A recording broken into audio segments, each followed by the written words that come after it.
A pandemia que estamos vivendo no mundo, ainda presente em graus de severidade muito variáveis, dependendo dos locais que você pesquisa, é uma condição sistêmica causada pelo vírus SARS-CoV-2 e que determina a condição que acabou sendo denominada de Covid-19. É uma condição que afeta primariamente o sistema respiratório. E os sinais mais frequentes são febre, mal-estar, como qualquer outro estado gripal, perda do olfato e do gosto e alterações respiratórias.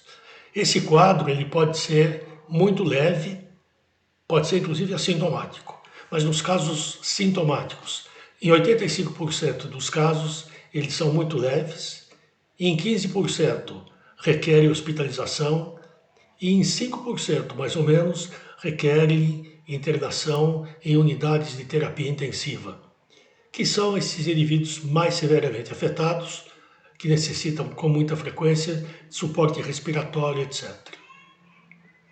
Muito embora a gente saiba que é uma condição muito relacionada aos distúrbios respiratórios, tosse, etc., é preciso lembrar que ela é multissistêmica. O vírus infecta vários órgãos e vários tecidos do corpo, inclusive o sistema nervoso central. A infecção do sistema nervoso central pode se manifestar na fase aguda da doença como perda da consciência, levando eventualmente a coma, delírio, crises convulsivas, acidente vascular cerebral, entre outros. De forma que é muito importante que, quando a gente acompanha esses pacientes, além dos cuidados, evidentemente, obrigatórios com relação às dificuldades respiratórias, devemos estar extremamente atentos para essas outras eventualidades que absolutamente não são raras. O que ainda não é muito conhecido, mas cada vez mais vocês vão encontrar trabalhos publicados, é a respeito das possíveis sequelas de longo prazo em indivíduos que se recuperaram da fase aguda da doença. Entre os sinais e sintomas que são comumente relatados, está quadros de ansiedade, quadros depressivos, insônia. E a pergunta que a gente faz, uma vez que estamos muito ligados à alteia e condições afins, é, em se tratando de uma infecção viral e em se tratando de uma condição que afeta gestantes, a questão é os bebês resultantes dessas gravidezes, em que as mães foram contaminadas e tiveram um quadro sintomático ou não, terão chance maior de vir a ter problemas neuropsiquiátricos do tipo deficiência intelectual, problemas comportamentais e TEA. Eu diria que não é improvável que isso aconteça. Portanto, acho que crianças que nasceram de mães que tiveram sabidamente esta condição deveriam ser consideradas crianças de risco de virem a ter uma dessas condições neuropsiquiátricas.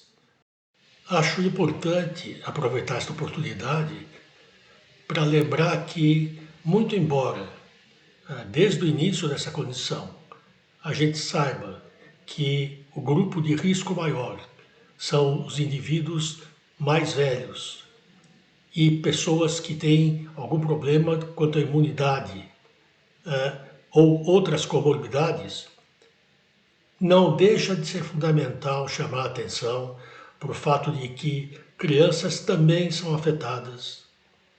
Algumas são assintomáticas, outras são sintomáticas e algumas delas desenvolvem um quadro severo, inclusive que eventualmente pode levar à morte. Por que eu estou insistindo em chamar atenção para isto? Porque ainda, por incrível que pareça, há uma grande resistência de se utilizar a única coisa plausível que se pode com relação a essa doença, que é a imunização. Então, crianças acima de 5 anos, por enquanto, devem ser vacinadas. Os eventuais prejuízos da vacina são infinitamente menos importantes e frequentes do que as condições eventuais da doença. Portanto, eu tenho insistido muito com os pais do consultório no sentido de que não deixem de vacinar as suas crianças.